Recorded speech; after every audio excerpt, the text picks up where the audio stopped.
Good morning and welcome to a Q&A video. So I thought I would take this video as an opportunity to chat to you guys and just share more about me and give you an insight behind the channel. So let's fire off with some questions from Instagram and then some questions from YouTube, which are on my phone. I have to make sure I get that ready so you guys, I'm not just leaving you waiting. So let's fire off with the first question. So, if you had a favourite tree, what would it be and why?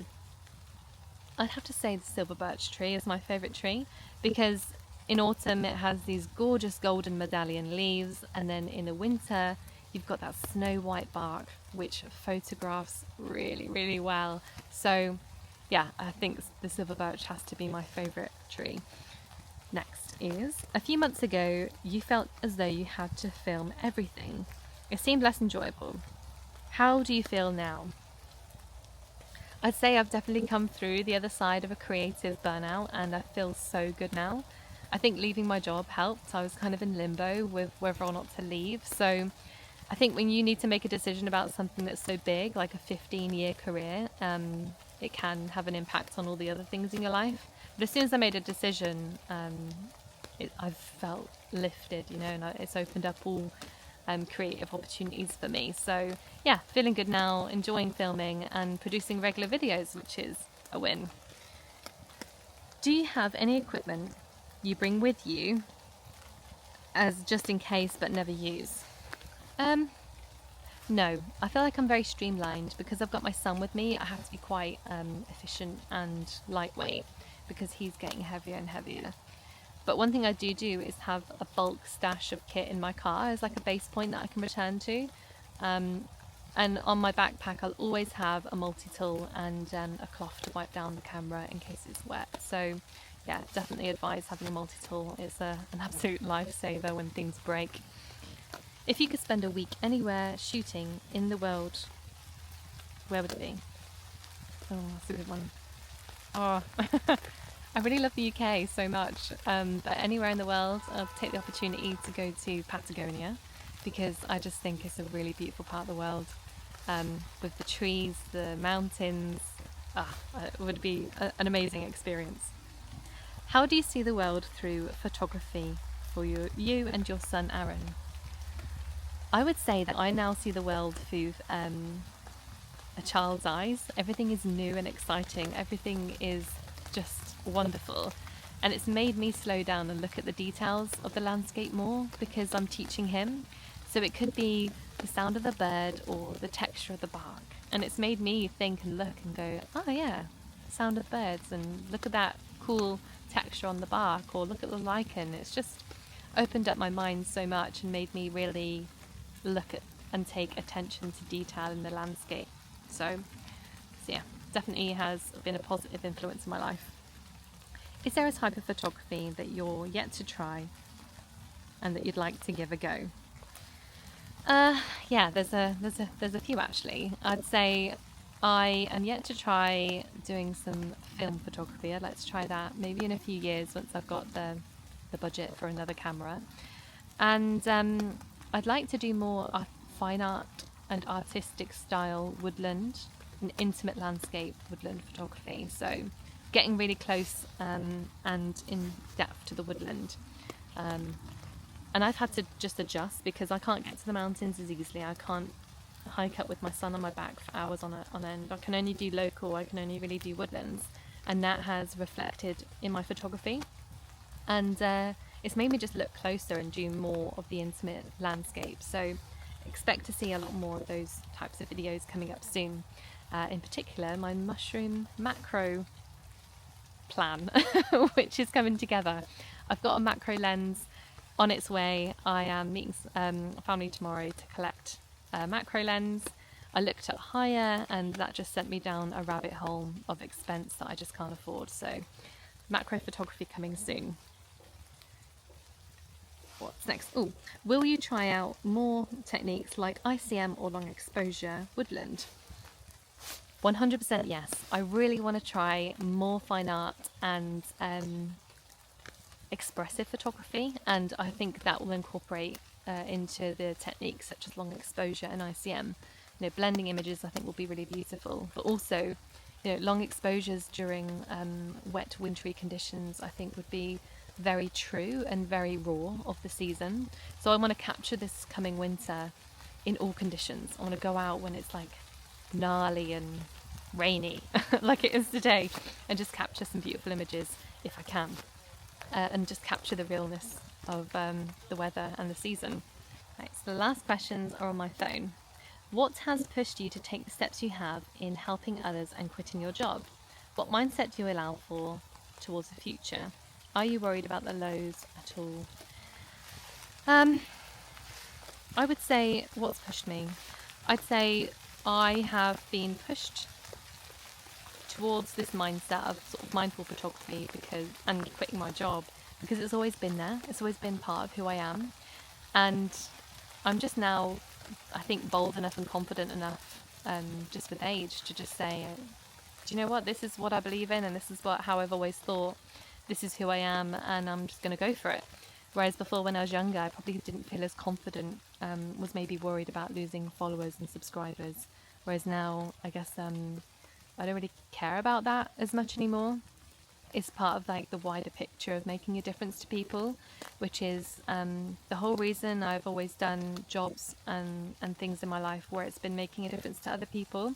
And I'm not here to like row my own boat or sing my own like praises, but it might just put context as to why, if I explain a little bit about my life. So when I was younger, I used to volunteer as a walk leader when I was like 17. I used to take people out in a minibus and go walking.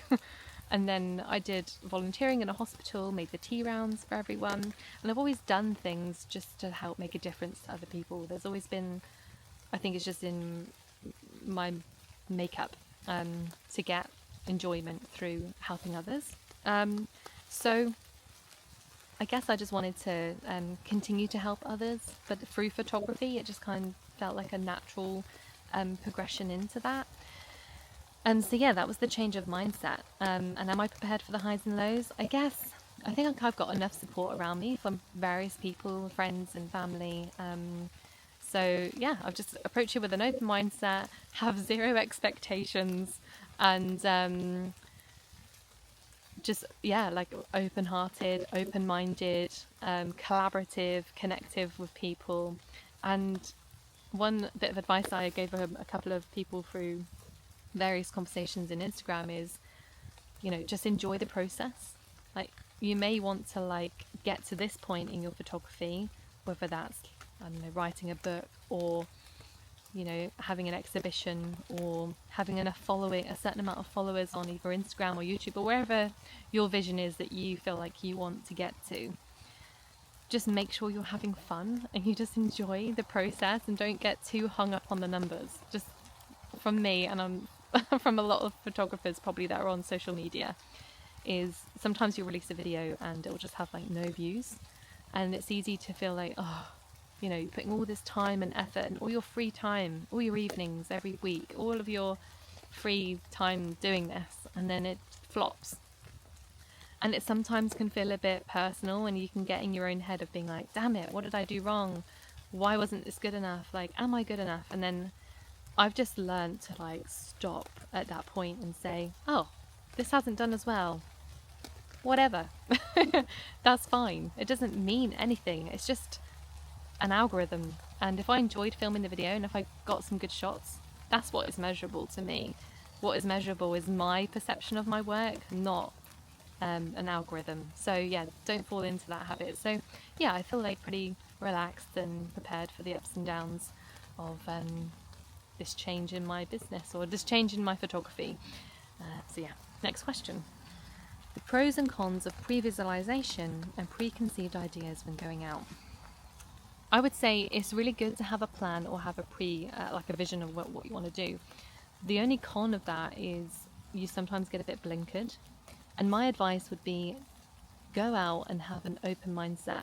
Have a plan, but be changeable and moldable to reacting. Because sometimes you go out with a set mindset of doing this one thing, and I've fallen foul of it before, and then you just miss all of the other opportunities that passed you because you just were slightly blinkered. Some of the pros of pre-visualization or making a plan, I would say that it opens your creative mind. It really gets the creative juices flowing. You start to consider concepts, ideas, or new techniques, and it pushes your boundaries slightly. So I would say make a plan to get the creative mind flowing, and then go out with an open mindset is probably the best advice I can give you. And then the last question, and I'm going to talk about a couple of other things. The last question is, I have all ideas of videos, all kinds of ideas for videos. I'm not burned out because I have failure to launch syndrome. I want to go out, shoot, but when it comes to going out, I have one excuse or another. The simple answer is just to get out and do it. But I tell myself that's all the time and don't get out.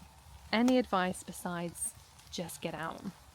This is probably one of the best questions, and I think a lot of people will find some insight into this question and this answer. So, failure to launch syndrome is common. You're not alone, and my best advice is take things slow, but also maybe create yourself some hardship. Sometimes things are all too easy. We have gear, we have woodlands, we have locations, and it's there for the taking, but sometimes can be a bit overwhelming. And I find that because it's so easy and accessible and there, we just kind of like take it for granted a little bit. But when you introduce a hardship, such as, this might be a good scenario for you, is go out without your camera for a week. Just go out for a walk and just look for compositions. But you must not take your camera, you're not allowed to. And I think through depriving yourself of being able to take photographs for a set period, you start to realise the value of what you can do and the privilege that we have. But because we have it, it just becomes something that we don't realise the value of it. So I would say deprive yourself, give yourself a hardship, and then I say by the beginning of the second week, you may start to feel like, I want my camera, I saw this and I missed it, or I saw that there and I want to capture that. So through hardship, I think for me, like having the challenge of photographing with my son, it certainly made me more determined and to appreciate photography a lot more than I did before, because I don't have time. I don't have time on my hands, and when I do, I have to be so efficient, I have to be so conscious, and I appreciate it more. And then last bit of tip on that question I can give you is make it a habit. So if you make something a habit, then it becomes less of a block and less of a big thing in your mind. So go out regularly, go out once a day with your camera. Don't have to take pictures, but just go out with your camera once a day for 30 days. And then after that time, they say something that you do for, I think it's 30 or 90 days, becomes a habit. Now there's a book on this called Atomic Habits, and it's a very, very good book that I've read, and I'd highly recommend it for any of you that might have failure to launch or procrastination issues, because this book just helps you carve habits into your daily life that then stick, and that's certainly been very beneficial for me. And I think that's probably the last of the questions that I think are going to be beneficial to you guys, and I'm going to love you and leave you there. Thanks so much for watching this video. I hope you found something useful from it, and expect to see more videos coming. And thanks for all your support, I really appreciate it, and I'll see you in my next video. Take care.